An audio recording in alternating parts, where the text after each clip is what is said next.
Welcome to Zombie Strains, the podcast where we watch every zombie movie ever produced. Yes, all of them. How many is that? The current total is more than 600, and we will try to watch them in order of release date, with a few flash forwards for fun. We look forward to watching zombie cinema evolve and become what it is today. I'm John, and I'm joined by my co-host Andy and our producer Brad. Join us for this journey to see which of us makes it to the end alive. Hello. Hi, guys. Hey, John. Hey, Brad. Welcome back to the 40s. Welcome back to comedy jokes in Zombies on Broadway. Who's excited? It was a glorious 2 weeks of watching modern movies. I know. But now here we are, back in the 40s. Okay. Yes. Deep breaths, everyone. Jokes. Did you actually find any in this movie? Brad, you will be invited into the discussion probably more than ever because as a known Abbott and Costello fan, I know you must have opinions on these Abbott and Costello knockoffs. So, Brad, I assume while I was watching that Brad just loves this stuff. So I'm looking forward to him waxing eloquent. I watched this and realized, I've never heard of these guys. Exactly. Well, on that note, we're watching Zombies on Broadway, 1945. And we are here to tell you all about it. Do you have any trigger warnings before we toss it to Brad to tell us about these guys we've never heard of? Well, a content warning that will be pretty familiar to anyone who's been listening to our episodes on these movies from the 30s and 40s. It will shock you to hear that there's a fair amount of racism and sort of racist tropes and racist gags in this film. Other than that, it's pretty innocuous as far as, violence and sexual content and stuff like that goes. So yeah, absolutely. There you go. All right. Brad, do you want to tell us a little bit about the details behind this film? Zombies on Broadway was released on May 1st, 1945. The big movies of this year were The Bells of St. Mary, starring Bing Crosby and Ingrid Bergman, an exploitation film called Mom and Dad, which I thought it was just a regular movie. Then I dug a little deeper, and there's a quote that if the investors put in $1,000, they get $63,000 back. It made so much money. It's about a teenage girl who gets pregnant, her boyfriend dies, and it's the horrors that can befall girls if they follow this path. Oh dear. Is marijuana involved in her tragic fall? I assume. I have not watched it. Okay. I'd bet money. I stuck with this bad movie and not adding another one. Also was there was a romance thriller with Gene Tierney called Leave Her to Heaven, Ray Milland and the drama The Lost Weekend, and the musical State Fair with Anne Crane and Zombie Strains alum Dana Andrews. Oh, all right. Oh, hey, all right. Yes, it's a weird alumnus because it's before he was in the movie we watched. It's a little time travel thing. I'm sorry, folks. We have access to a time machine. He did not. That's right. A few of the horror movies from 1945 are Dead of Night, House of Dracula, Isle of the Dead, and Pillow of Death. Zombies on Pillow of Death? What did you say? Yes. Okay. We could do another podcast where we just watch movies based on title. Yeah, I know, because Pillow of Death would certainly make my list, at least to watch for a moment. Sorry, continue. That's like, bottom of the barrel worst Twilight Zone episode stuff. I must see this. I'll be Googling it as soon as we're done recording. Zombies on Broadway is a horror comedy from RKO Pictures, the same studio that produced I Walked with a Zombie. And in fact, part of this movie is set in the fictional island of San Sebastian, the same island from I Walked with a Zombie. Did you put like a triple underline under the word comedy there? Because I hope our listeners heard that. Yes. I make no promises. We also have some returning stars to the Zombie Strains podcast. We do, but I'd like to hit the creative people up front first. Sure. Gordon Douglas directed the film. He started his career directing Little Rascal shorts, which sounds promising for this film. He later, after this, did In Like Flint, They Call Me Mr. Tibbs, and Viva Knievel, the only film that Evel Knievel starred in. Awesome. That title also is worthy of a watch. And I think he's the only director who directed films with Frank Sinatra and Elvis Presley. Wow. All right. They Call Me Mr. Tibbs. That one, of all these titles, that one has that one just is soaked with mystery to me. It's the sequel to In the Heat of the Night. It's Sidney Poitier.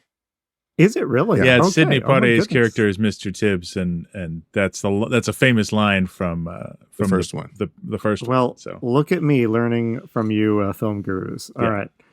Roy Webb composed the music, and he did that for I Walked with a Zombie. He's a 7-time Academy Award nominee. I'm just trying to lay in all the quality that's behind this film.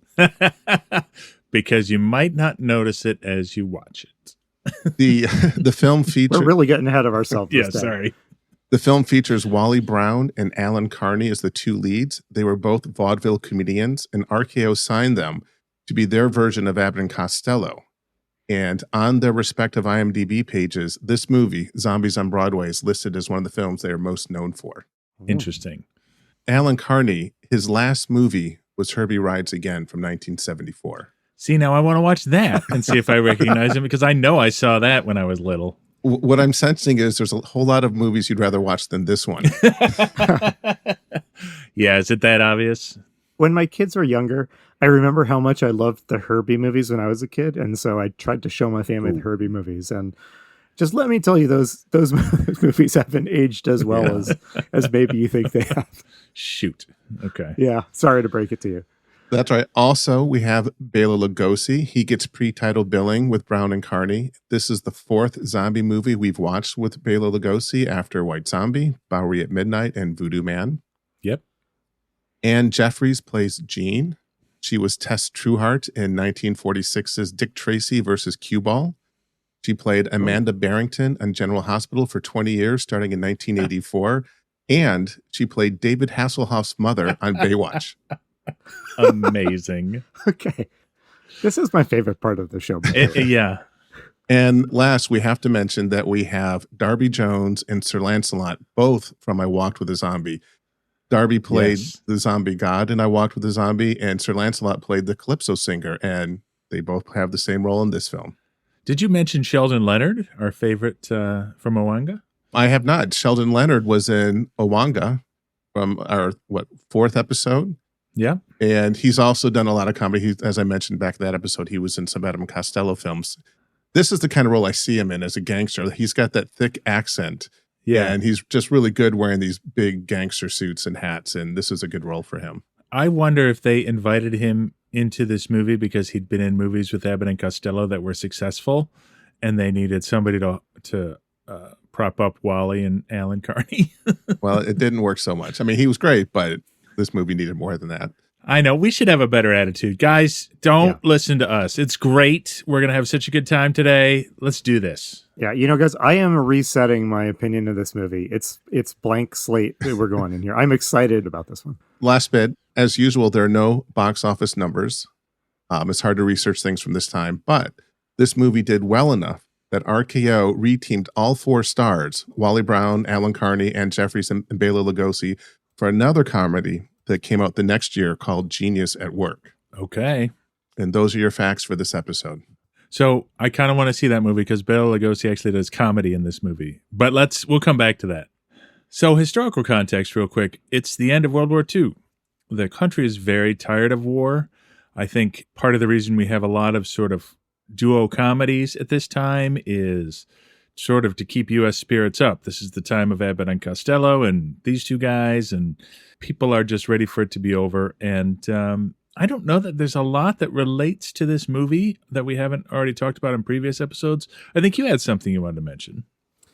Yeah, something that's, I don't think really connected to this movie. But so after many years of this, we are finally going to be able to stop saying that World War II is the historical context of these movies. So 5 years from when this movie is released, Joe McCarthy is going to release his list of communist infiltrators. Oh, okay. And I mean, the Red Scare, I don't know what the official dates that historians give for it, but suspicion of communism in the Soviet Union started, basically before World War II ended even, and I think accelerated pretty quickly in the US. So right.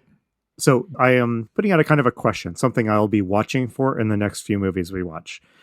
The zombie genre seems extremely well suited to engage with like the themes of the Red Scare, like fears of communism and all of the stuff that went into that frenzy in the United States.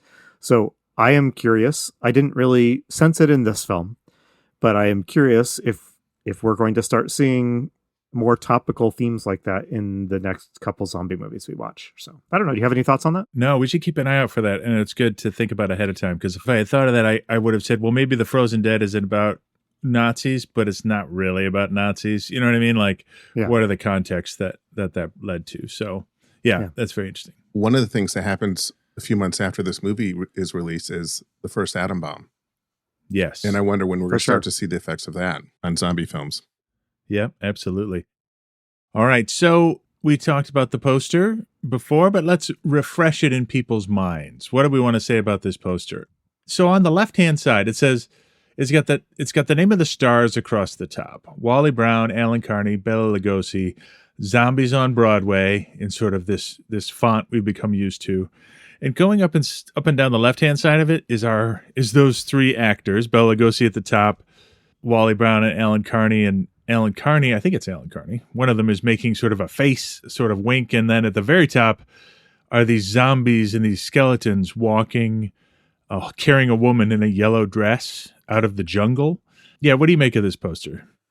Well, two things jump out. First of all three of the leads are making what I would call faces. Like Bela Lugosi has what I think is maybe intended to be like a slightly humorous, like zombie master stare going on. Yes, yeah. It's a little hard to tell, but that reads to me as like a little over the top. I would describe the look as mugging. You know, they're mugging for the camera. Yeah. And then both of the two comedic leads like are pulling like funny faces, I would say. Yeah. To some extent, right? So this is pretty. So that says comedy to me, and this movie is indeed a comedy. But I just wanted to point out, is this the first time we've seen zombies on one of these posters where they don't look human? Because the zombies on this one of them looks like what I might call a ghoul or something. Yes. And one of them looks like almost like a skeleton. And so that's not representative of the zombies we see in this movie, but I just... I don't know. That was kind of an odd one for me. It was. And, normally it's like some misshapen green head or something. But yeah, right. This has a different feel for sure. All right. Well, anything else, or do you want to jump right into it, John? Let's do it. Okay. I'm going to give a little quick 30-second overview of this movie to help keep you, dear listeners, on track as we get lost in this movie's labyrinthine layers of significance. All right, this is Zombies on Broadway. Jerry and Mike have been hired to promote the grand opening of a new nightclub called the Zombie Hut. In their promotions, they promise that an actual real zombie will be present at the nightclub. However, the nightclub's being bankrolled by a mobster named Ace, and when Ace learns that there's not going to be a real zombie, he forces Jerry and Mike to take a trip to the one place on Earth where zombies can be found, the island of San Sebastian. There, they will cross paths with a zombie master played by Bela Lugosi, who at this point has a lot of practice playing zombie masters. Will Jerry and Mike survive? And more importantly, will they manage to supply the zombie hut with a real zombie in time for its grand opening? Let's find out, John. Yes, and also we should note that hijinks ensue when they go to San Sebastian. Many hijinks. Brace yourselves for the hijinks, listeners. All right, so I'm going to start our more detailed walkthrough here. I will try and hit on the important stuff and try to skip over kind of the extraneous stuff. John, if I'm getting that balance wrong, I will trust you or Brad to step in and let me know. I will absolutely help you out. I would like to start with one thing that I want to ask producer Brad. You are a legendary fan of Abbott and Costello. You sort of hinted at it when we were starting, but these guys are no Abbott and Costello. How did it land for you trying to see this sort of rip-off attempt comedy and it falling a little flat? My biggest takeaway is when you watch Abbott and Costello, clearly Costello is a very funny physical comedian. Yes. And this guy in this movie, I don't know which one is which. He's okay. But the straight man, Bud Abbott, is so good as a straight man. The absence of someone as so good as him just sort of makes this not worth it. It's just not even in the same league. They're both kind of jokey. There isn't really a straight man here. They're both cracking wise, and one of them's a bit dumber than the other. But other than that, they sort of are missing the straight man, funny man bit. Yeah, I noted the same thing. It's a slightly odd pairing for what looks like it's going to be a pretty stock comic protagonist duo. But yeah. Let's go ahead and jump in. I'm sure we'll be talking at length about the many funny gags that these guys deliver. I always am interested to see what the opening music is. In this case, we get kind of this swinging, upbeat music that I think communicates lighthearted comedy coming up. Did you have any thoughts about the credits here, John? I didn't. I think, it gets right into it. The credits are sort of unremarkable. It cuts right from the credits to like advertisements for the zombie hut. Yeah. And that's how the movie really starts. It is interesting. So as we open, Jerry and Mike are spreading their advertisements for this new nightclub, the Zombie Hut, all over New York. And it was kind of, I thought it was interesting that one of their advertising methods was to fly a plane over New York and drop thousands of leaflets immediately. Yes. I mean, to your average moviegoer, this had to have evoked like dropping propaganda leaflets during World War II. So I don't know. If that's maybe this was a common thing. Yeah, I don't know if that's supposed to be funny or just interesting. But so the long and the short of it is, everyone is talking about the Zombie Hut. It's like it's a nightclub. It's got dancing girls, but most importantly, Mike and Jerry have been promising that there will be an actual real zombie at the Zombie Hut. And so everyone's talking about this. Radio announcers are talking about this. Mobsters are talking about this. Everyone is excited about this. So let's take a minute here because we meet the two people who are going to be our heroes, Jerry and Mike. We've kind of talked already. These are knockoff Abbott and Costello characters. But John, you want to what's the impression we get of Jerry and Mike? And can you describe, they're comedic characters. So could you maybe describe the kind of comedy that, and set aside whether it works or not for now, what's the kind of comedy that we get here? Well, so in this pairing, we have Jerry, who is sort of the smart one, quote unquote. He's the leader, and he's sort of bullying Mike around a bit. And Mike is the dopey one who maybe doesn't know what's going on. And so he just sort of follows what Jerry says. I think Jerry's supposed to be the straight man and Mike's supposed to be the dope who runs into stuff. And the comedy is supposed to be sort of, Jerry makes wisecracks. Mike sort of misses them. And then we as the audience realize he's missed the joke as it's gone by him, or he does something stupid and Jerry berates him for it. Like, I don't know how else I would describe it. Yeah. It's this sort of rapid fire, like 10 gags a minute, like sort of dialogue. It's patter, right? Like if you were to watch, there's modern, like there was a period in like the early 2000s where we had a lot of patter shows, like Gilmore Girls is a patter show, or like, it's that same style where you're just talking and dropping jokes nonstop. Yeah. It reminded me a lot of Ghost Breakers, with Bob Hope, kind of had a similar level of just like nonstop patter. That's a good word for it.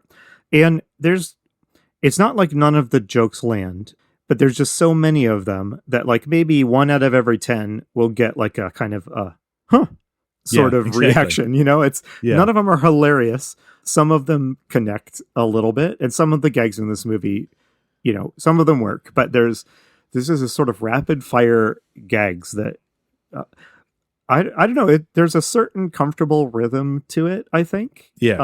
It's pleasant, if not hilarious. How about that? Yeah.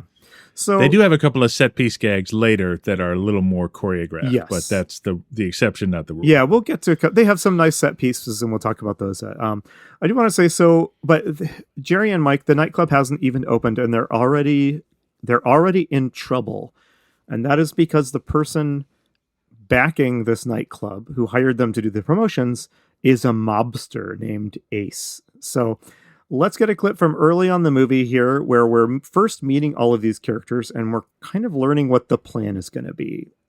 A real live zombie. I like that. That's new. I like new stuff. Hey, you sure nobody's ever had this one before? Oh, absolutely. Never, Ace. Cross my heart. Good. Of course not. Nobody's ever even seen one. Good. Hey, wait a minute. If nobody's ever seen one, where are you guys getting one for the opening? Well, that's why you're lucky you got me. Us? Us. For press agents. We already got one. Yeah? Well, that's swell. Hey, you had me scared there for a minute. Where is he? Over there. Hey, Sam. Come over here. Coming up, boss. I'm G and add him up. This it? That's it. You a zombie? This the man who's paying my salary? Uh-huh. Then, boss man, I'm a zombie. Okay, that one kind of made me laugh. Ace is the one who's grilling him in that clip about what's going on, and it's just kind of funny. He asks where the zombie is, and we learn it's just an actor who's put on some zombie face paint over there. Yes. So there is no real live zombie. Well, what's great is right after this, they tell Ace that they've hired a radio personality to promote the show. And not only does this radio personality hate Ace, but he personally knows the zombie and refers to him like, shakes his hand and refers to him Yes. like by his name. Yeah. Like, So any pretense that the zombie was anything other than an actor that this guy knows is thrown out the window. Yeah. So Ace is not pleased that they just have an actor playing a zombie, because I guess he assumed they actually did have one. I don't know. Sure, why not? Yeah. There's a little bit here I was going to skip over, but since you bring it, there's like a fair amount of time spent here with this radio announcer on the screen. Is this a reference to somebody specific? No, but if you think about it, it feels like the reverse of the relationship in the Ghost Breakers, right? Here we have a gangster as one of the main characters, and there's a radio personality who talks about him negatively on the air. So it's almost like this radio announcer is like the Bob Hope character from Ghost Breakers, except he's the antagonist, not the protagonist, if that makes sense. That's a good point. I think there are a lot of gossip columnists. Yeah. And the gossip radio personalities in that era. That's what this represents. Okay. Yeah. So, I mean, for the purpose of the plot, Ace is feeling a ton of pressure, including from this hostile radio announcer, to produce a good show. And he has lost confidence that Jerry and Mike are going to be able to deliver. And why would you not lose confidence in these two losers, right? Well, how would you get confidence in them in the first place? So Ace threatens to kill Jerry and Mike if they don't come up with the real zombie. So this escalates pretty quickly. It really does. So in a panic, they go to a museum to find out if they can find a real zombie there. I think this is supposed to be funny, right? There's this kind of extended sequence where they go to the museum and it's closed, and they talk to a janitor there. And I wanted to mention, so they have a janitor here. I mentioned in the intro that there's racist stuff and racist gags here. So in the character of the janitor, I think, they're definitely presenting this stereotyped character of the quote scaredy cat black person. And it's diluted a little bit because Mike is also portrayed as like an extreme scaredy cat. And I have to assume that being scared of everything was like seen as an inherently comic thing to put on the screen. But the janitor leads them to Professor Hopkins, the curator of the museum, who reveals that he does not have a zombie there in the museum, but he does know where they might be able to find one. Yeah, they find a professor who knows a guy. Yeah, so let's hear a little bit of their conversation with Dr. Hopkins. Zombies. But do you know what zombies are? Oh, I don't. I'm not too sure. Me neither. They are the living dead. What you can't see actually is Jerry and Mike. And if you're listening to the clips, Jerry has the higher voice and Mike has the lower voice. But them like with wide-eyed fear listening to this professor tell them. Yeah, so this is also the scene of one of their sort of more set-piece comic gags, where while they're having this conversation with Dr. Hopkins, and you see that Mike is, getting more and more terrified by what he's hearing about the zombies, a mummy is like tipping out of a sarcophagus behind them, and like the big right. So I want to just talk about it because it's kind of representative of a couple of these set piece gags here. The mummy like falls out onto Mike at a big moment in the conversation, and he screams, and it's funny, but this movie, you said, like hesitantly, this movie, it telegraphs the gags so long in advance that by the time they happen, you are already over the gag. So you see this mummy like tipping, and you know that it's going to topple onto Mike for like 60 seconds before it does. And so when it lands, I don't know. It's just kind of how this movie does comedy.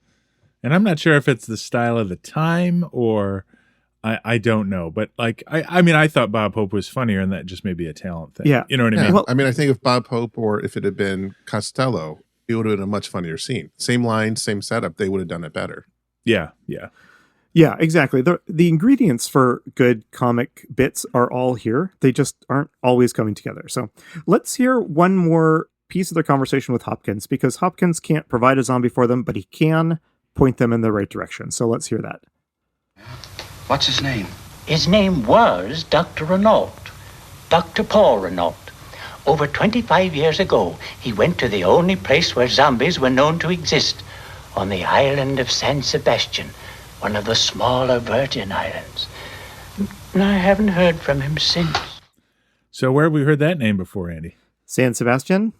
Yes. Yeah. I forget the movie, but it's been in at least one other film. It was I Walked with a Zombie. I Walked with a Zombie. That's right. Yeah, that's right. So it's like I don't think that's a real island, but it's like we've got this like kind of cross movie mythos being created. Almost. It's like the zombie verse. Yeah. There we go. We just made it up. My notes here, I just typed various unfunny pratfalls are taking place. So just listeners, imagine the comedy that's happening in between this. So in what I thought was kind of a nice little bit, having learned where they could get a zombie, they decide they are absolutely not going to go get a zombie, and they're just going to cut and run and try to just escape from Ace. So they're making plans to go to California, and there is a comic scene where they are packing up to make their run for it. They don't know Ace is in the hotel room with them, and so they're just trash talking Ace and talking about what a loser he is and how much they hate him. Ace pops up and forces them at gunpoint to sail to San Sebastian Island. And so there is, I guess there's one detail here, and then that will kind of wrap up this movie's first act. And I want to pause and get your take on it so far, John. But as they're boarding the boat to San Sebastian, a couple of Ace's goons are escorting them to the boat to make sure that they get on it. Right. And I don't know quite how to set this up, John, but one of the goons shakes like Mike's hand, and he's got a joy buzzer.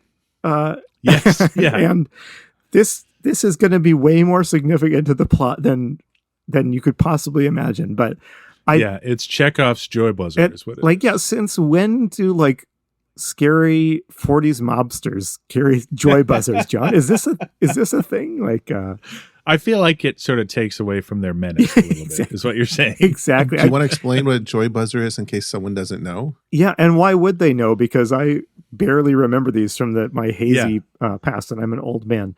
Joy buzzer is like it's a little device you put in the palm of your hand so that when you shake hands with somebody else, they get like a little electric jolt and there's a loud grating noise from it, right? Yes. I don't know if it doesn't shock them, but it vibrates or something. It's a weird sensation.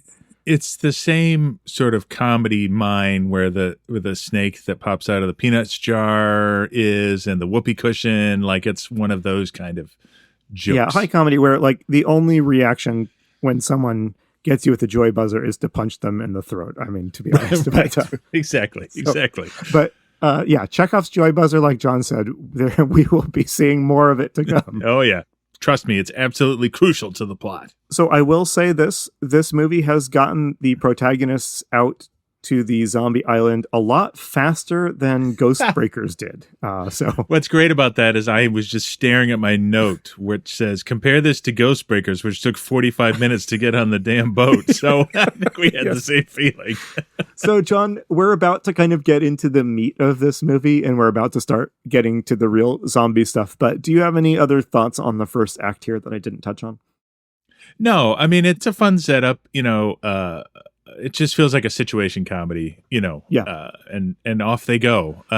So I thought it was fine. We have not yet really learned what zombies are, or, kind of what type of zombie we're dealing with. But I mean, the humor of this movie does rely on zombies being a trope that everyone gets without needing them explained, I think. Absolutely. I think that's important here is I think in the evolution of zombie movies, I feel like we've reached the point, and there haven't been that many, but I feel like people understand what a zombie is. Like, he did explain it, but like he kind of didn't have to. Yeah.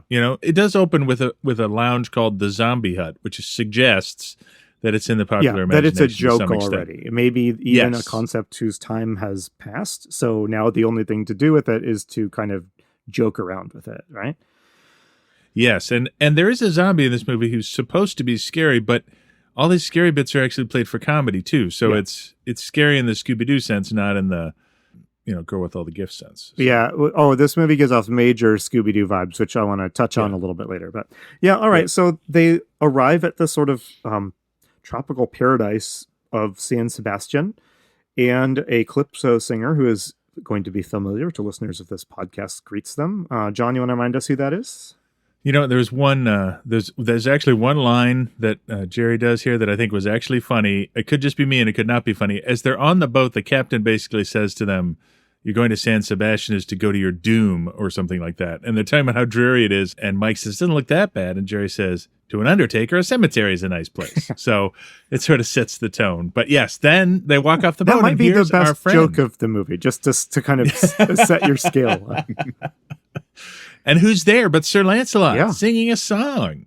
I loved his song in the last time we saw him, and I love the song in this one too, because this time he's singing sort of a fourth wall breaking song about two dopes that show up on the island and get themselves in trouble. So he sings a song to them, and then they leave, and then he kind of turns to the camera and sings the final stanza of the song, which basically says they're being followed and they're going to go to their doom. They're going to get messed up in zombie business. I thought that was pretty funny. Yeah, I enjoyed it. Why describe it to you listeners when you can hear it for yourself?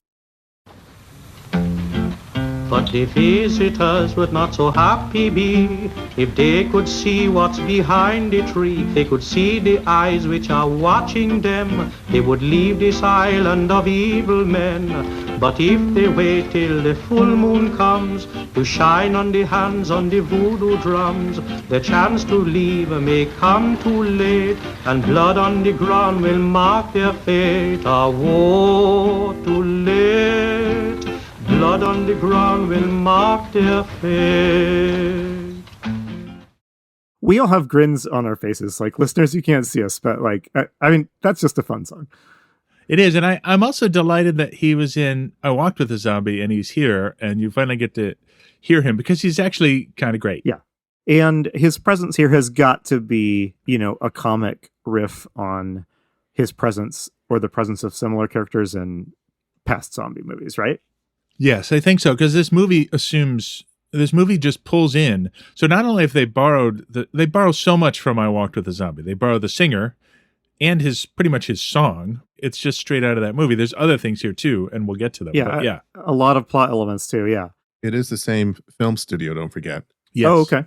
So yeah, as we just learned from the song, a sinister man is indeed watching them. This is an agent of Dr. Renault. That's the doctor that they've been told was last seen on this island 25 years ago researching zombies. It's clear that Renault has some sort of shady deal going on here with the dock workers. And we follow the sinister agent back to a sinister mansion. And inside he goes, and we find ourselves in a sinister mad scientist lab with bubbling vials and all of that. Just stock mad scientist stuff. And who do we meet here, John? We meet Dr. Renault. He says Renault. It would be Renault, right? Like the car. But anyway, Dr. Renault, played by none other than Bela Lugosi. Yeah. Our dear friend. But this performance, you want to tell us a little bit more about his performance, because it is a little different than the last time we saw him. It is played more for comedy. He has some actual explicit comic scenes.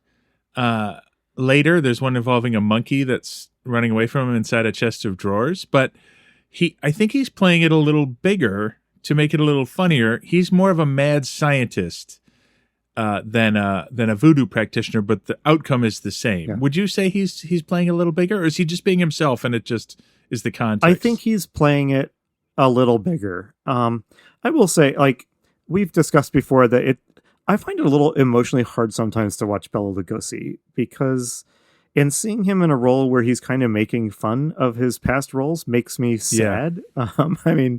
I assume he was paid well and he does a fine job here, but it just I feel like we're we're watching like that downward. I might be imagining it, but it just feels a little sad to me.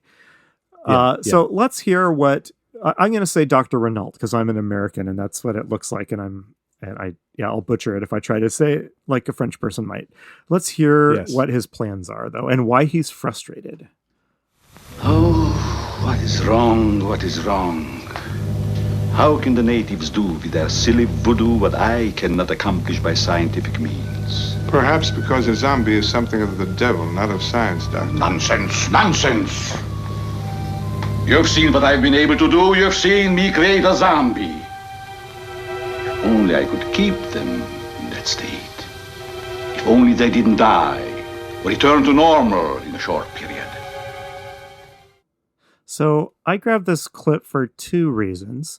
First, because it really reminds me of the plot element in Revolt of the Zombies, which I think was the first movie where they really explicitly contrasted the sort of mystical zombie and the science-created zombie. And yeah, it's almost like, I hate to make a callback to the Gorge because we're so far in the past, but it almost feels like the weaponization of zombie technology is what he's after, right? Yeah. He's seen this naturally occurring thing, and he wants to uncover the secret to do it at his own will, you know? Yeah, and I think especially at this time in history, you know, that has a sort of sinister element just in and of itself. Like this, taking something from the natural world, even something dark and scary, and, you know, reproducing it in this sort of industrialized Western scientific mindset, you know, the kind that is creating the atomic bomb that is about to drop, right? I think there's something just inherently creepy about that, but I also enjoy the interplay between kind of science and mysticism. Secondly, I don't know if this counts as like a new strain of zombie, and I'm pretty sure this is in here only to set up some gags later in the movie. But in this, I think is the first movie we've seen where the problem is that the zombies don't stay zombies. They revert to living human beings after a period of time. Am I right about that? Well, I think there are some movies we've seen where people can be saved from being a zombie. But that's a little different than what we're talking about here, where it's a temporary condition. You know what I mean? Like the reason that the people escaped in White Zombie was not because the spell wore off. It's because the zombie or the voodoo practitioner was killed, releasing the zombie. You know what I mean? Yeah. So it does feel a little different. Yeah. So it's like the native created zombies seem to be permanent zombies in this film. Yes. But the science created ones can really only keep that state of zombification going for a limited period of time. That is interesting. I do think it is there to set up some jokes later, but we'll get to that, I guess. So but we do see a natively created zombie. We do. We see our first real zombie in this movie, and it's a striking looking one. So let's hear about it, John. Yeah, the zombie's name is Kalaga, and I'm not kidding. It is literally the same actor with the same prosthetics that played the god, is it Carrefour? Carrefour in I Walked with the Zombie. Like, I'm not kidding. Like, everything is identical. So this character has just been brought back and given a slightly different name. Now he is officially a zombie, and he obeys the orders of Bela Lugosi. So I just found that I saw him and I'm like, wait, you just took the same exact thing and it's here now. Yeah, it was weird. This reminds me of a type of comic film, like these sorts of bringing back the actual characters. Reminds me, do you remember in like the early 2000s, there was this slew of like quote comedies where like Scary Movie, where they would just replay scenes from more famous movies, and sometimes have an actor from one of those famous movies doing a jokey parody version of a famous scene. That's what I thought as soon as I saw this guy. Like, I mean, they cast him first of all because he makes a great creepy zombie. Just his physical presence is great. He's 6'8" and he has these long, thin arms, and he just But part of the comedy has got to be, this is the guy who played the same role in a serious way in that last movie, and now he's doing it again. But he's kind of making a joke out of it, right? Yeah, and you're kind of onto something here because both him and Bela Lugosi are are making fun of their previous characters. Because I would say in I Walked with a Zombie, there were moments where he was actually scary. Yes. You know, it was a drama and there were scary parts in it. He's essentially physically doing the same role and it's not scary at all. Yeah.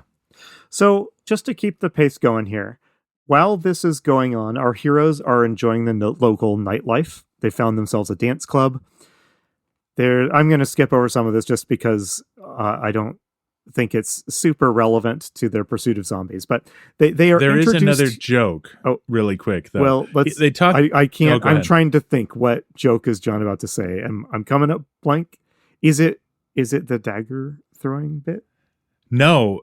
So they ask the waiter about zombies, and the waiter freaks out, and then somebody else comes up, and I can't remember if it's the person that joins them for the rest of the movie, but they say, "Yeah, do you know where they keep them in stock?"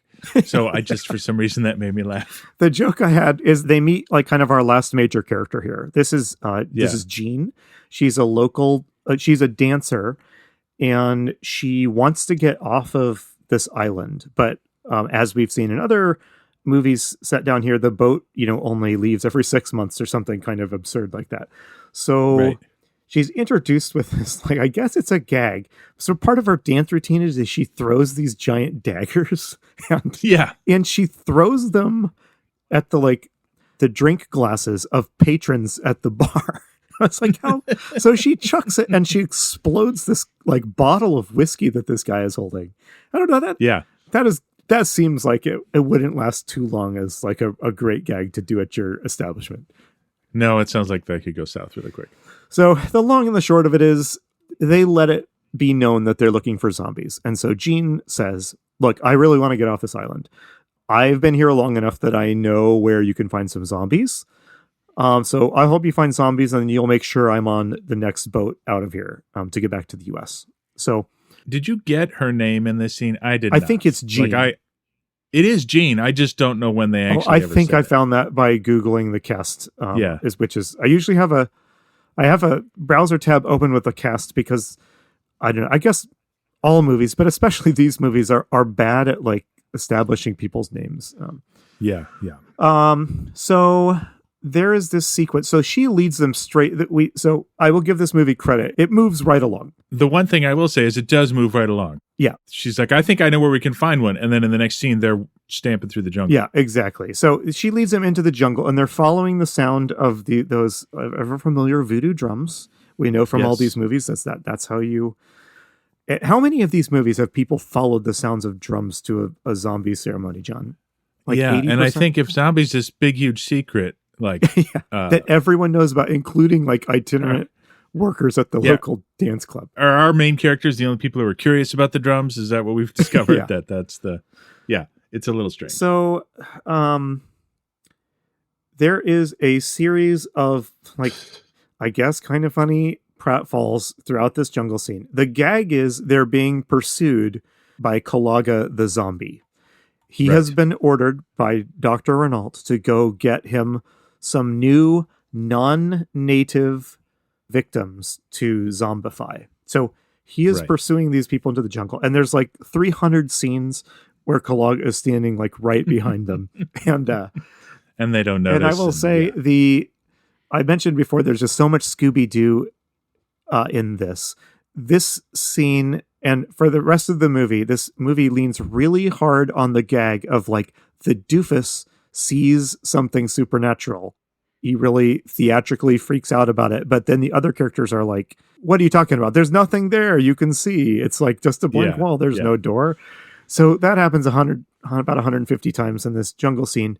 The long and the short of it is eventually, so Mike gets a glimpse of Kalaga here. He's not believed, but he glimpses him for the first time.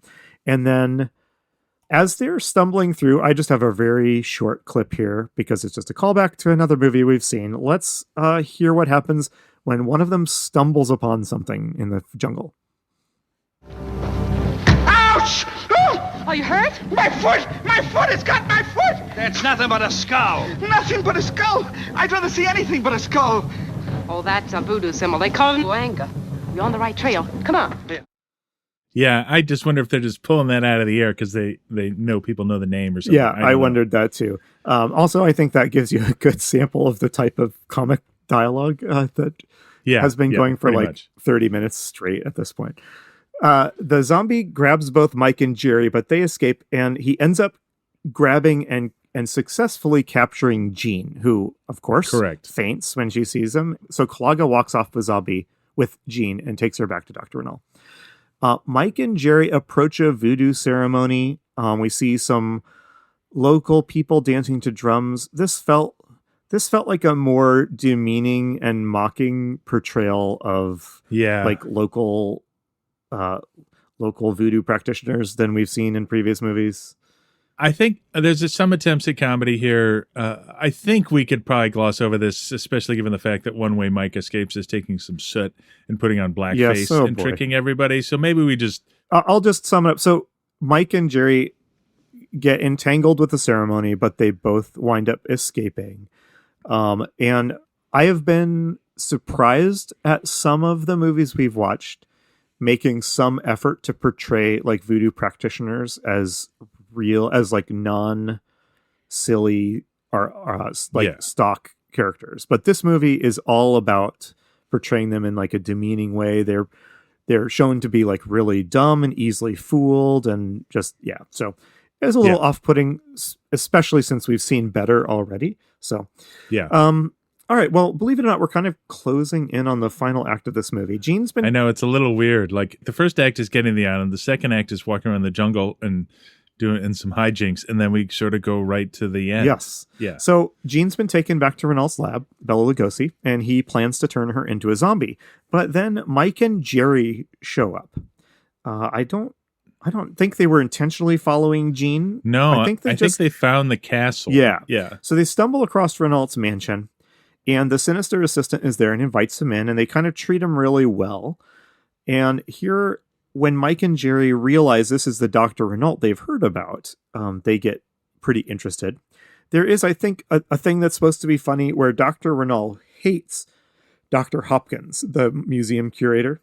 Yeah. And they use the same phrases to describe each other. Like they each describe each other as not very crazy and things like that. So right. It's kind of funny. In theory, it is kind of funny. It's the important note I have here is that Bela Lugosi's suit, and I'm not exaggerating, literally is like Colonel Sanders' suit. Yes, it is. It's white on white, and it's got that floppy black tie, and it's like a bow tie that's floppy, like a Christmas gift or something. Like he literally, Yeah.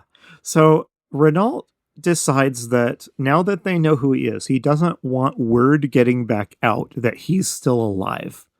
So he consults with his sinister assistant and decides that they're going to use Mike and Jerry also as zombie experimental victims. There is a scene that I think the funniest like set piece gag is the next one, because I agree. Renault says, if they don't work, we'll need to bury them. So before you bring them in for experimenting, have them dig their own graves. So which they happily do. They're like, all right, we'll help out. Yeah. The scene maybe goes on a couple minutes too long. Like this movie wears its gags out. But there is a funny scene where they are digging their own graves. There's one bit where like the sinister assistant is like asking Mike to lay down on the grave and taking measurements to make sure it's like the right size. And the joke is that they, of course, don't have any idea what's going on. They have a joke where they're both shoveling dirt over their shoulders and they keep throwing at each other's grave. Yes. But that's a joke that gets worn out. It's a funny idea. Gets a little worn out. That is a great joke. But the movie, like 3 minutes later, it's still going on. So, yes. But while it's the comedy concept of more is more. Yes, I think is what they're really going with here. So while they're digging, Mike tunnels a little too deep, like the dwarves in Moria, and he falls through the bottom. Great comparison. Thank you. Yeah, he falls through the bottom of the grave he's digging into the underground tunnel where like Renault's lab and stuff is, and specifically this is where he keeps his zombies. And so Mike sees the zombie. Back up. Not only does he dig too deep, but he hits a trap door. Yes. It's not that he punched through the ceiling of the castle below. I thought he dug through the ceiling, but it's a trap door. It has to be because later he's lying in the grave and there's not a hole. Okay, that explains why he was back up there and the hole. I was so confused. Okay. Yeah. All right, producer Brad watching with an eagle eye for these critical continuity. Well, it makes no sense. I mean, why is there a buried trap door? It's like 8 feet deep. Yeah, okay. That whole bit makes no sense, but yeah, he does get to see the zombie. So he sees a zombie. He runs back up, and in that Scooby-Doo way, he's like, I saw a zombie. I swear it was there. And, Jerry doesn't see it, and you must be hallucinating. So they go up. They have been given a room where they're going to sleep, and they go up and they're getting ready to go to bed. There's a little pretty funny joke where they put on these what they think are nightgowns, but are actually like hospital operating. Like, I thought that was ridiculous because it was so obvious that they're like, yeah. So, the movie.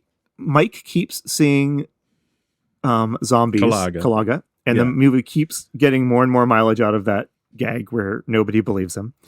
But ultimately, Kalaga grabs him and carries him off into the lab. And then I don't know what to make of this character, so I'm just going to mention it. And so for the rest of this movie, one of the more important characters is this monkey that that they first encountered in the jungle. And I mean, it's used just for a series of comic gags, but plot important comic gags for like the final 15 minutes of this movie. I will say monkeys are just funny. Like, it is funny to see a monkey. Like, so credit to the film for recognizing that. Can I ask a question though? There's an extended slapstick scene where the monkey, where Bela Lugosi's character is trying to stab the monkey, and the monkey hides in a chest of drawers, and he pulls open a drawer, and the monkey's not there, and then he turns around, and the monkey pops out. Like, is this funny, or is this because Bela is showing he can do comedy, or is this like, oh my God, what has Bela come to that he's doing slapstick comedy with a monkey? It is that thing where we talked about earlier that it's a funny idea and all the pieces are there. It's funny that Bela Lugosi is playing like whack-a-mole, trying to get this monkey that keeps popping up out of different drawers in this dresser. That's funny. Right. The scene though is not funny. Like, so I don't think it's Bela Lugosi. I just don't think the filmmakers are setting these scenes up in the right way. But all right, but to get back to our zombies. So Mike is hauled down, and kind of to my surprise, Mike is then zombified. I was shocked by this too, because they had told us that he's going to die after this, but apparently that goes away. Yep, exactly. So, I mean, that's hanging in our minds, this that we've been told several times that the zombie state is temporary. But Mike has been zombified. He's got those same googly eye prosthetics that Kalaga has. Yeah, when you get zombified in this movie, you get these prosthetics that kind of look like your face, but your eyes just become these big staring things. They work on Kalaga. They do not work on Mike. The prosthetics, I mean. Like on Kalaga, I mean, they're goofy looking, but they're goofy looking in a slightly unsettling way. With Mike, it looks like he's just literally wearing googly eyes. But anyway, Mike, so for whatever reason, Zombie Mike shuffles back up to his room, and then various things happen, and Jerry it's his turn to be taken down and zombified. So he goes down there, and we get, I think, the clearest description this movie is going to give us about kind of how this zombie thing works when Jerry has been strapped down and Renault is about to zombify him. And I should say that zombification in this movie involves injecting you with that classic zombie serum in a big syringe, a big, like, comically large syringe. So let's listen to that clip of Bela Lugosi's character. There's no need for you to be afraid. The serum is entirely painless. Oh, you probably saw your friend and wondered what's wrong with him. There's no harm in telling you now. He's in a state of suspended animation, technically speaking. That is, he's capable of functioning only under thought suggestions not his own. To put it more simply, he is a zombie. In a few moments, you too will be one. You're advancing science. You're a great help to me, my research. Great help. So just as Jerry is going to get zombified, Jean escapes. Jean, it turns out, has been being held captive down here in the lab. She escapes. My favorite part about her escaping is after they conduct after they have her strapped to the table and decide how to let her go, she puts back on her suit and like has her hair done again. She's like, yes. She's not stuck in like a lab smock or a t-shirt or something. That doesn't feel like the movie is doing that as a joke, does it? No, because they're digging graves wearing a buttoned double-breasted suit and their ties cinched up all the way. Like, I think that's just how the movie expects people to look, and they go through these hijinks as if they were going out to dinner. It's very strange. So a ton of pratfalls ensue as Renault and Jean and Jerry fight. But the long and the short of it is, the monkey is involved in these fights too. There's a lot of important There's monkey a lot of monkey business. action here. And they're running around Scooby-Doo style in the spooky mansion. Fight, pratfalls, etc. But at the end, Bela Lugosi summons Kalaga. And so I thought this was neat. I don't think we've seen this in the movie so far. We have seen Bela Lugosi staring intently at the camera, like sending his mental will across the distances. But in this movie, we cut to Kalaga and we hear the kind of muffled, dreamlike voice of Dr. Renault calling him. Kalaga comes down to the lab. It looks like the tables have turned now that Dr. Renault's zombie is here. Yes. Dr. Renault makes a classic villain mistake. I mean, a classic error here. He is standing right in front of Kalaga, and he gives the really strangely unspecific command to Kalaga to kill Kalaga, kill. And so Kalaga grabs a shovel and kills the first thing he sees, which is Dr. Renault. So Renault is struck down by his own zombie that then hauls him out and buries him in one of the graves that Jerry and Mike dug earlier. Yeah, and thus passes. Thus goes Dr. Renault. John, do you have any thoughts? I skipped over. This is like a 10-minute sequence with multiple fight and chase scenes that I didn't think were ultimately very interesting. But what do you think? I don't think there's anything super important that happens here. I think it's sad when Bela gets killed when he gets hoisted by his own zombie petard. But the one note I took here is, why is Bela doing this in the first place? like in other movies, right? Like he had a motivation in another movie. I think he was trying to resurrect his dead wife. You know, like here, there's just nothing. It's just, hey, let's have Bela cartoonishly play a mad scientist who wants to make zombies. It's a little weird. So there's sort of no satisfaction when he dies other than our heroes are trying to escape. And the only motivation along those lines we've seen is that he just seems to be really annoyed that he can't crack this puzzle. Why can't science do what the locals have been doing through mysticism? But we don't know why he wants to do that in the first place. We do not know. Okay, there's one final bit here before we get to the movie's exciting finale. Believe it or not, that wasn't the finale, listeners. So I know you're all at the edge of your seat. I'm like, there's a whole nother sequence. Yeah, so they escape into the jungle. Mike is still a zombie at this stage. So they are leading like zombie Mike along. There is they sit on deck chairs on the boat back and as he's a zombie. There's a really cringy scene where they pretend to be zombies to walk past some like angry voodoo practitioners who are waving swords around. Is that the first time we've seen that? Because it becomes a staple later, as we discussed when we watched Shaun of the Dead, that sneaking past zombies by pretending to be a zombie. Oh. You know, because it happens here. It happens in The Girl with All the Gifts. It happens in Shaun of the Dead. It happens in like every other episode of The Walking Dead. Exactly. So I'm curious if we've seen an instance of that, because I was kind of dismissing this movie as a bunch of recycled stuff. It's got old plots, old actors, you know, but here's a bit. It's just a throwaway comedy bit, but it's the first time we've seen it. So I think. What is the movie where the assistant was pretending to be a zombie, but he really wasn't? Do you remember? It was not done in order to escape, to like pretend to be a zombie. Oh, I can't remember the name. It wasn't Ghostbreakers. It wasn't I Walked with a Zombie. Was it Revenge of the Zombies? with David Carradine? Was it Montan Moreland pretending? It was, to be... yes. That's okay. It.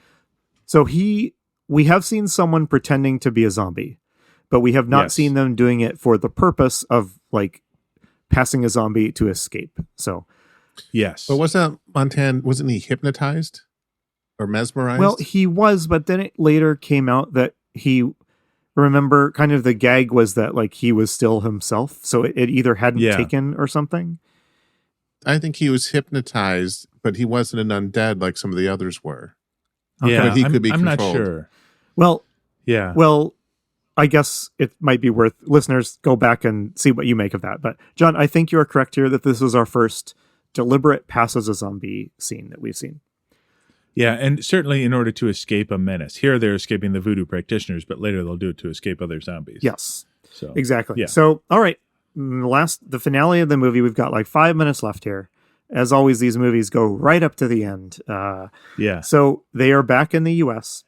Mike is still a zombie. So it's Gene, Mike, and Jerry. They get off. They're met by Ace's goons and John in one of the great cinematic, connecting of the dots that I've ever seen. The narrative artistry here is amazing. The same gangster, who tries to give him the handshake buzzer.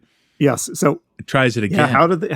How are you going to test if Mike is really a zombie or faking? What better way than a joy buzzer? So that's right. He doesn't react to a joy buzzer. They also burn his hand with a match, and he doesn't reply to that. Yes. And so anyway, they've convinced the goons that Mike is a zombie because Mike is a zombie. And so at the zombie hut, it's opening night, and things have started already. And so everyone can't stop talking about how excited they are to see the zombie. Right. Ace, the mobster, is here, incredibly nervous that Mike and Jerry aren't back with the real zombie yet. They're really, they're cutting it close on this one. The curator from the museum is at the table too. He shows up. Yes. The radio. Yes, I forgot about the radio that. announcer is there. Everyone is there. There's dancing, there's drinking, there's all kinds of stuff, but no zombies yet. So our heroes get there and they have zombie Mike, but there's a problem. And John, what is the problem? The problem is, I forget how it happens, but zombie Mike wakes up and is no longer a zombie right before they're going to put him on stage. It starts wearing off just as they're about to present him to Ace as their zombie. When he starts... Talk about hijinks. I can't even tell you what happens next. I don't really understand. Yeah, so when he starts, they panic when they realize he's coming out of his zombie state and he's going to ruin everything because Ace will know they no longer have a zombie. So they hit... So Jerry hits Mike over the head with a vase, which stuns him for a couple of minutes, making him kind of act in a zombie way again, I guess. I think this is a quote funny sequence. Yes. I mean, you can see what they're trying to do. It just isn't very funny. Ace figures it out though. He figures out that Mike isn't really a zombie, and he has had it with Jerry and Mike. I mean, I've had it with Jerry and Mike too. So I don't know how he lasted this long. Exactly. He's a hot-tempered gangster. So he pulls out a gun and he is going to just kill Jerry and Mike right on the opening night of Zombie Hut.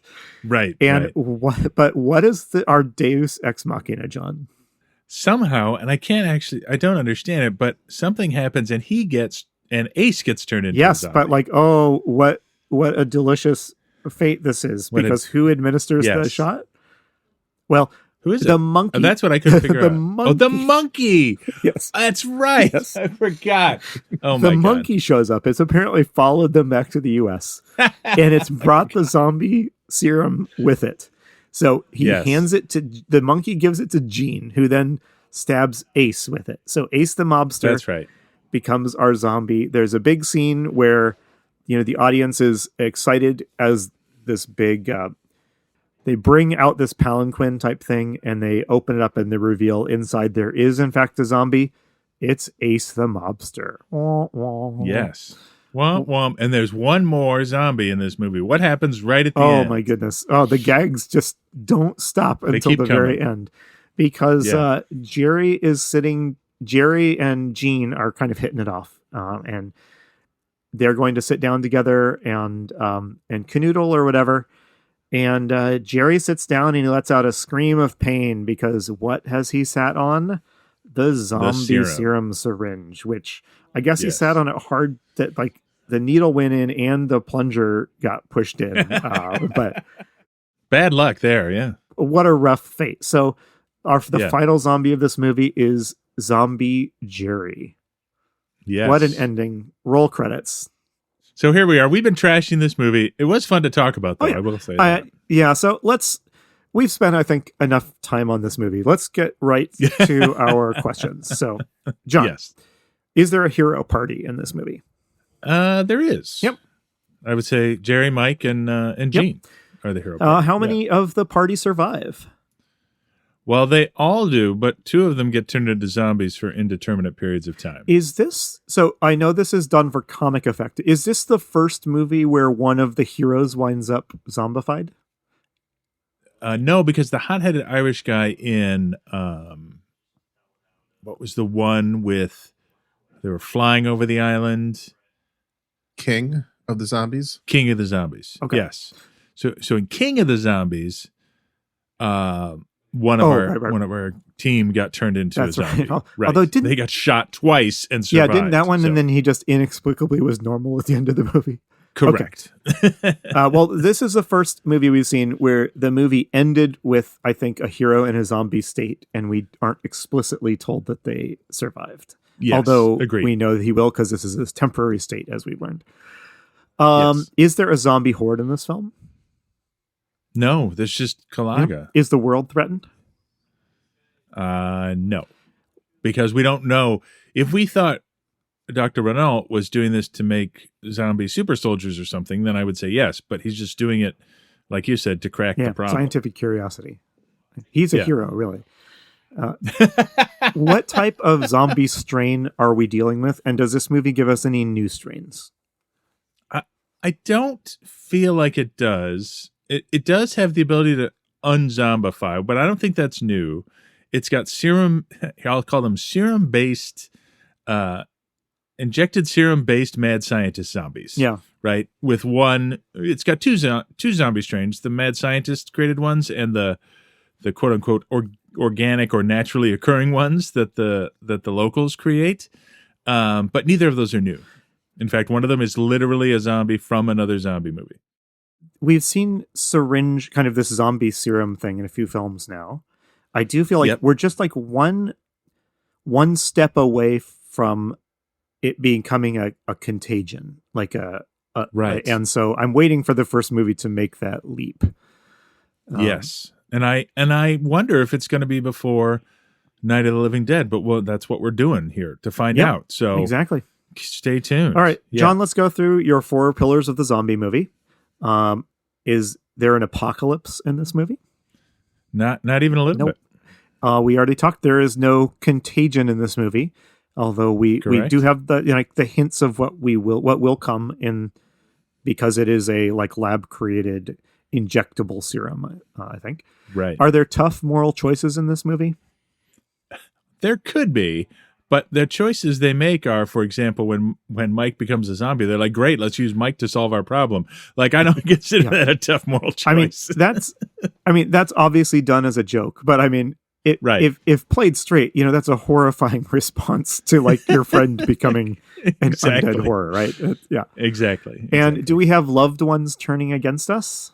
Not really, except for Kalaga does turn against Dr. Renault, but I don't know that I would call them loved. Yeah, it doesn't. It's not quite the same, but maybe the DNA for this is there. So, right. John, most importantly, would you and I survive in this zombie world? I hope so, Andy, and I also hope that we could do a better job than Jerry and Mike of entertaining people for an hour. Yes, I think so. I'd be fine. I wouldn't sit on a giant syringe. I feel. I've done some. I feel like we could avoid that. Yeah. All right. And lastly, John, do you recommend this movie to our zombie loving listeners? I have to say no, only because there really is very little, with the possible exception of a couple of minor things like pretending to be a zombie to escape. There just isn't that much that's new here. Yeah. You know what I mean? It doesn't. I could recommend Ghost Breakers because I think it's actually a kind of funny at moments and. All of that, but here I don't think I can do it. I feel the same way. I think zombie comedy is a fun new idea still.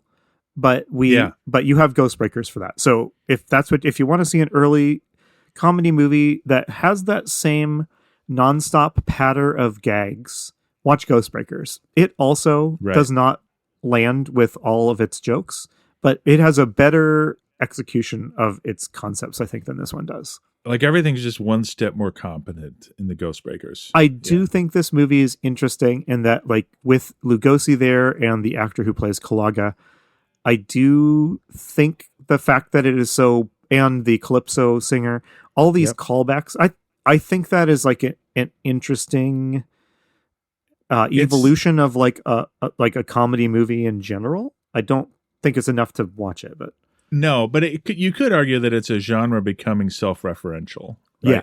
Yep. You know, like these parts were part of an earlier, just like you were saying with the scary movie stuff, right? Like our comedy is becoming self-referential to older serious horror movies. So yeah, I don't know if that's new or not, but it's certainly a little bit interesting. So. I've made this comment with a couple of other movies in the last few episodes. This feels to me like a genre that is almost played out, and it is really, really ready for someone to come along and reinvent it. Yes, I would agree. Well, Brad, is that going to happen with our next movie? You know, just a minute, John. Can we pause for a sec? There's one more question. We have a new question here that I think is worth asking first. All right, John, before we learn what's next for us and for our listeners, what's in store for us, is there anyone from this movie that we should add to our Zombie Hall of Fame? This is for both Brad and John. Anyone here who isn't in our kind of cast, our growing cast of zombie movie heroes that we need to add? You want to go first, Brad? Well, I think we're looking at both Darby Jones, who plays a zombie, and Sir Lancelot. Have they contributed enough? I think so. To be in the Hall of Fame. I think so. Yep. Yeah, I think Kalaga, I think Darby Jones is defining the sort of mindless staring terror that we will come to learn about zombies. So I would nominate him. Yep. That's exactly how I agree. And Sir Lancelot, I just enjoyed. All right. As always, it's time for the scariest part of the show, where we learn what we'll be watching next. Brad, open the Pandora's box for us. I have to admit that throughout this recording of the show, I've been debating about what our next film is. Oh, goodness. Oh, boy. And on my mind is we have to maintain our mission statement. We need to explore zombie films. We need to learn how they've evolved and what are the building blocks to where we are today. However, Andy said the horrifying words that he's never really seen an Abbott and Costello film. So no. I think we need to take a sidestep just for a moment and see this movie. Please tell me it's going to be... Oh, nice. Okay.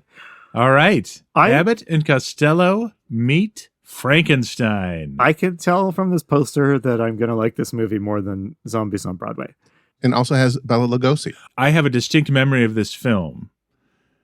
Bela Lugosi's appearance here.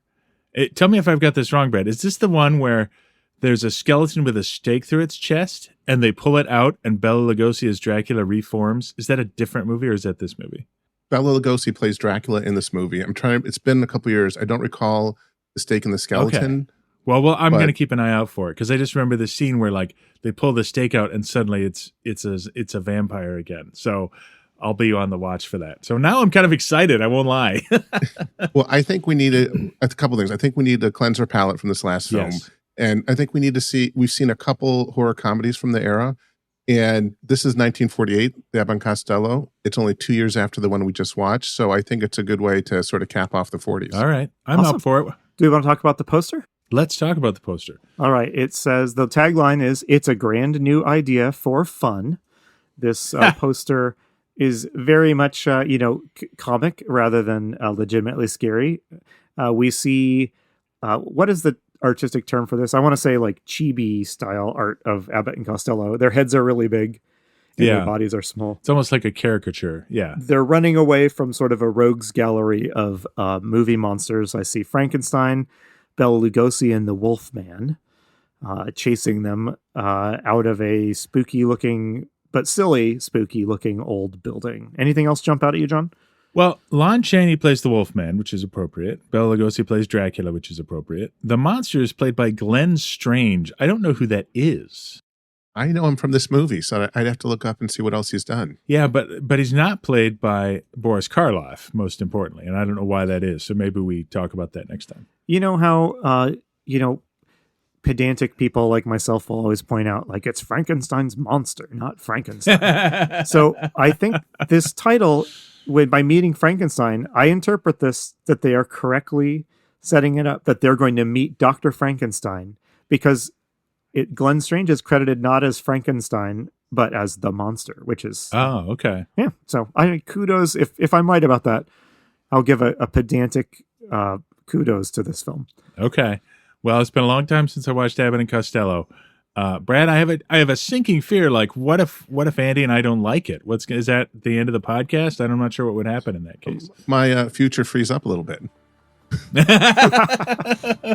No pressure. Yeah. We got this. I'm confident. All right. Well, listeners, please join us in watching Abbott and Costello meet Frankenstein. All right. See you next episode. You've been listening to Zombie Strains. We'll be back next episode to talk about another zombie movie. If you enjoyed our podcast, please take a moment to rate us in your podcast app of choice. Tell a friend. Follow us on Instagram at Zombie Strains. All of this helps like-minded people find the show. See you next time.